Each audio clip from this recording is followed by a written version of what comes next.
Hi viewers, welcome to our channel. ప్రస్తుతం మనతో పాటు దాము బాలాజీ గారు సీనియర్ జర్నలిస్ట్ ఉన్నారు. వారితో ఒకసారి మాట్లాడదాం. సార్ నమస్కారం.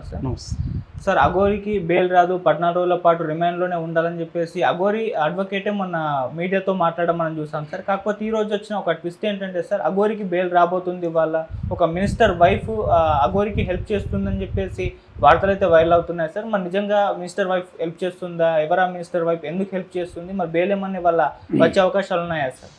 అఘోరికి బెయిల్ వచ్చేస్తుంది ఈరోజు అని ఒక వార్త వైరల్ అవుతుంది. దానికి కారణం ఒక మినిస్టర్ భార్య. గతంలో ఆ మినిస్టర్ భార్య అఘోరి కాళ్ళకి నమస్కరించి ఆశీర్వాదం తీసుకున్నది అనేది అప్పుడు వార్త కూడా వచ్చింది. నేను కూడా అప్పుడు వీడియోలో చెప్పాను. సో ఇప్పుడు ఆ మినిస్టర్ భార్య రంగంలో దిగి అఘోరికి బెయిల్ ఇప్పించడానికి ట్రై చేస్తుంది అనేది వార్త. దీనికి సంబంధించి ఈ వార్త రావడం వెనక ఇంకొక కారణం కూడా ఉంది. అదేంటంటే నిన్న మహిళా కమిషన్ చైర్పర్సన్ నేరెళ్ళ శారద నిన్న చెంచల్గూడ మహిళా జైలుకి వెళ్ళి అఘోరిని కలిసింది. అక్కడ పరిస్థితులు ఎలా ఉన్నాయి, అఘోరికి ఏమైనా ఇబ్బందులు ఉన్నాయనేది అడిగింది. ఎందుకు సడన్గా నేరెళ్ళ శారద పోయి అఘోరిని కలవాల్సిన అవసరం ఏముంది? కానీ ఆమె చెప్పేది ఏంటంటే అక్కడ జైల్లో మహిళల స్థితిగతుల గురించి తెలుసుకోవడానికి వెళ్ళానని. అది టైమింగ్దే మనకు డౌట్ వస్తుంది. ఇప్పుడే అఘోరి జైల్లో పెట్టినాక ఎందుకు వెళ్ళింది, ఇన్ని రోజులు వెళ్లకుండా ఇప్పుడు ఎందుకు వెళ్ళింది అనేది డౌట్ వస్తుంది. ఎందుకంటే అఘోరిని మహిళా జైల్లో పెట్టారు, మహిళా జైల్లో సపరేట్ సెల్లో పెట్టారు.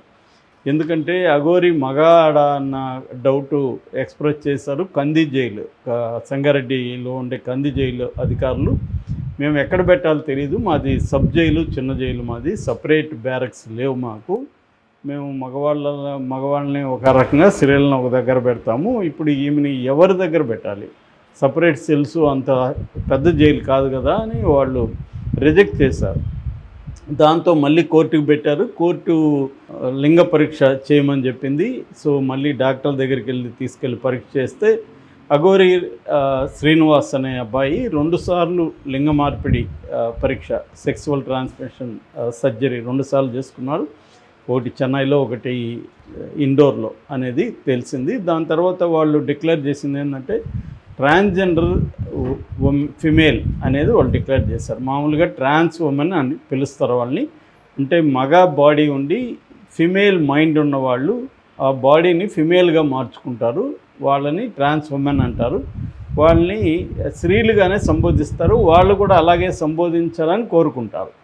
సో వాళ్ళెవరు కూడా థర్డ్ జెండర్ అయినప్పటికీ మనం పిలిచేటప్పుడు ఆమె అతడు అని పిలవాలి తప్ప వేరే పిలుపు లేదు. మనకి రాసేటప్పుడు జెండర్ అని రాయొచ్చు, మన లాంగ్వేజ్లో అది లేదు కాబట్టి మనం ఆమె అతడు అని పిలవాలి. కాబట్టి వాళ్ళు ఆమెగానే పిలవడానికి ఇష్టపడతారు. కాబట్టి అందరూ కూడా ఈ ట్రాన్స్జెండర్గా ఉమెన్గా మారిపోయిన వాళ్ళని ఆమెగానే పిలుస్తారు.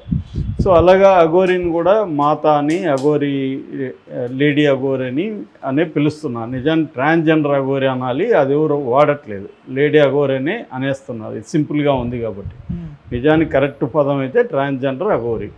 సో ఇప్పుడు తేల్చారు కాబట్టి వీళ్ళు మహిళగానే పరిగణించండి అని చెప్పారు. దాంతో మహిళగానే పరిగణించినా కూడా మహిళల మధ్య ఈ అఘోరిని ఉంచడానికి వాళ్ళకి ఇబ్బంది అయింది. ఎందుకంటే ఒకటి, మహిళలు ఏమన్నా మహిళల మీద ఇతను దాడి చేయొచ్చు, ఇంకోటి చేయొచ్చు, వాళ్ళలో ఉన్న పికప్ చేసేయచ్చు ఇతను, ఎందుకంటే ఇతనికి ఆ టాలెంట్స్ బాగున్నాయి, అమ్మాయిలను పికప్ చేసే టాలెంట్స్ అనేది ఒకటి ఉంది. రెండోది, శారీరకంగా అతను స్త్రీగా మారినప్పటికీ మానసికంగా అతను మగవాడి లక్షణాలే ఉన్నాయి అనేది కూడా ఇటీవల సంఘటనలు. అంటే రాధిక పెళ్ళి కానీ, ఇటు శ్రీవర్షన్ పెళ్ళి కానీ, శ్రీవర్షన్తో ముద్దులు హగ్గులు ఇవన్నీ కానీ, తర్వాత నేను ఇతనితోనే బెడ్లు గంటానని శ్రీవర్షన్ చెప్పడం కానీ, ఇవన్నీ చూస్తున్నప్పుడు అఘోరికి మేల్ మైండే ఉంది, ఫిమేల్ మైండ్ లేదు. కాబట్టి మేల్ మైండ్ ఉన్న, ఫిమేల్ బాడీ ఉన్న ఈ ట్రాన్స్జెండర్ని తీసుకెళ్ళి స్త్రీల మధ్య ఉంచడం అనేది జైలు అధికారులకు ఇబ్బంది. కాబట్టి వాళ్ళు స్త్రీల మధ్య ఉంచలేదు. ఇక మగవాళ్ళ మధ్య ఉంచడం కూడా అఘోరికి ఇబ్బంది కావచ్చు. ఎందుకంటే అక్కడ హార్డ్ కోర్ క్రిమినల్స్ ఉంటారు, వాళ్ళు దాడులు చేశారు, ఆల్రెడీ దాడులు చేశారని కూడా చెప్తున్నారు. అందుకని అఘోరికి సపరేట్ సెల్ ఇచ్చి ఒంటరిగా పెట్టారు. మామూలుగా సపరేట్ సెల్ అనేది వెరీ రేర్గా హై సెక్యూరిటీ ఉన్న వాళ్ళకి, పొలిటీషియన్కి వాడతారు. నిజానికి మనం వలభనేని వంశీ కూడా నాకు సపరేట్ సెల్ వద్దు, నా సెల్లో ఎవరినన్నా ఉంచండి అని కూడా అన్నారు. ఎందుకంటే ఒకరే ఉండడం అనేది జైల్లో డిఫికల్ట్ అవుతుంది. వాళ్ళకి అనేక అవసరాలు ఏర్పడతాయి, ఎవరో ఒకరు ఉండాలి, మాట్లాడాలి. వల్లభనేని వంశీది ఏంటంటే అతనికి హెల్త్ ఇష్యూ కూడా ఉంది కాబట్టి సడన్గా ఏమన్నా అర్ధరాత్రి ఏదైనా అయితే బయటికి తెలియడం కూడా కష్టం అవుతుంది కాబట్టి ఎవరన్నా ఉంచమన్నారు. దానికోసం జడ్జి గారు మేము సెక్యూరిటీ అలాగే ఉంచలేమని అధికారులు చెప్పినప్పుడు జడ్జి గారు దగ్గర ఆయన సెల్ దగ్గర ఒక వార్డెన్ని పోస్ట్ చేయండి అని చెప్పారు. అంటే ఏదైనా అయినా కూడా వార్డెన్ చూస్తూ ఉండాలి అన్నట్టుగా. మనకి చంద్రబాబు విషయంలో కూడా అదే జరిగింది. చంద్రబాబుతో కూడా వేరే వాళ్ళని ఎవరిని వేయలేదు సెక్యూరిటీ రీత్యా, బట్ బయట ఒక 4 గార్డులను అయితే ఉంచారు 24 hours. అలాగా ఇప్పుడు ఈ అఘోరి ఒంటరిగా అయితే ఉంటుంది జైల్లో. ఇప్పుడు ఈమెల్లి కలవడం వల్ల ఏమైందంటే ఒక అఘోరికి బయట నుంచి పొలిటికల్గా హెల్ప్ దొరుకుతుంది అనేది మనకి అర్థమవుతుంది. ఎందుకంటే శ్రీవర్షణ్ వాళ్ళ బ్రదర్, పెంపుడు బ్రదర్ విష్ణు కూడా పదే పదే చెప్పాడు, అఘోరి వెనక కొంతమంది పొలిటీషియన్లు ఉన్నారు, వాళ్ళ పేర్లు నేను చెప్పకూడదు కానీ నాకు తెలుసు వాళ్ళు ఎవరు అనేది పొలిటీషియన్ ఉన్నారు, అందుకనే అఘోరి ఈ స్థాయిలో రెచ్చిపోవడానికి కారణం పొలిటీషియన్సే అనేది విష్ణు లాంగ్ బ్యాక్ చెప్పాడు. మామూలుగా కూడా అఘోరి ప్లేస్లో ఇంకెవరైనా ఇంత గొడవ చేసేదైతే ఇప్పటికే అనేక కేసులు పెట్టేవాళ్ళు, అరెస్టులు చేసి జైల్లో వేసేవాళ్ళు. మామూలుగా వీడియోల్లో చెప్తేనే అరెస్టులు చేసేస్తున్నారు, వాళ్ళ పోస్టులు పెడితేనే అరెస్ట్ చేసేస్తున్నారు. అలాంటిది అఘోరి మామూలుగా బూతులు తిట్టలేదు, అనేక మంది రికార్డెడ్ బూతులు ఉన్నాయి. అంబేద్కర్ని అలా ఇంకెవరైనా తిట్టుంటే ఇప్పటికి జైల్లో పెట్టుండేవాడు. కానీ అఘోరిని ఎందుకు టచ్ చేయట్లేదు ఎవరు కూడా ఇప్పటివరకు అంటే పొలిటీషియన్స్ ఉన్నారు అనేది అఘోరి వెనక అనేది ఒక విశ్లేషణ. ఇప్పుడు ఏంటంటే ఇది ఒక సినిమా మహిళా ప్రొడ్యూసర్ కాబట్టి ఆమె కొంత పోలీసులు ఇన్ఫ్లుయెన్స్ చేయడం, రెండోది ఈ మధ్యకాలంలో అఘోరికి నెగిటివిటీ బాగా పెరగడం మీడియా కావచ్చు. ఇంకోటి ఈ టైంలో ఓపెన్గా అఘోరిని మనం ఉంచితే ఇంకా ఇబ్బంది అని చెప్పి పోలీసులు చర్య తీసుకోవడం అనేది కనిపించింది. అయితే ఇది వాళ్ళు సెక్షన్లు పెట్టింది మామూలుగా ఇదే కేసుల్లో వేరే వాళ్ళు అయితే త్రిబుల్ అని పెట్టేస్తున్నారు. ఈ మధ్య మనకి జర్నలిస్టుల మధ్య రేవతి ఇంకొక అమ్మాయి మీద కూడా త్రిబుల్ అని పెట్టేసింది రేవంత్ రెడ్డి ప్రభుత్వం. ఇంకా అక్కడైతే ప్రతి ఒక్కరి మీద వైసీపీ వాళ్ళ మీద త్రిబుల్ సెక్షన్ బిఎన్ఎస్ పెడుతున్నారు, ఎందుకంటే బెయిల్ రాకూడదని. అది non bailable and cognisable section కాబట్టి 7 ఏళ్ళకి 8 ఏళ్ళకి పైన జైలు శిక్ష పడే సెక్షన్లు చూసుకొని పెడుతున్నారు. ఇక్కడ అఘోరి మీద అవన్నీ పెట్టలేదు, ఓన్లీ చీటింగు, క్రిమినల్ ఇంటిమిడేషన్ ఇలాంటివి పెట్టారు. ఇది బెయిల్ రాకపోవడం పెద్దగా ఏమి ఉండదు, బెయిల్ వచ్చే అవకాశం ఉంటుంది. రెండోది ఆమెతో కూడా సెటిల్ చేసుకునే అవకాశం ఉంది, ఎందుకంటే ఆమె 10 లక్షలు తీసుకొని అఘోరి ఏమి పూజ చేయకుండా లేదు, పూజ చేసింది.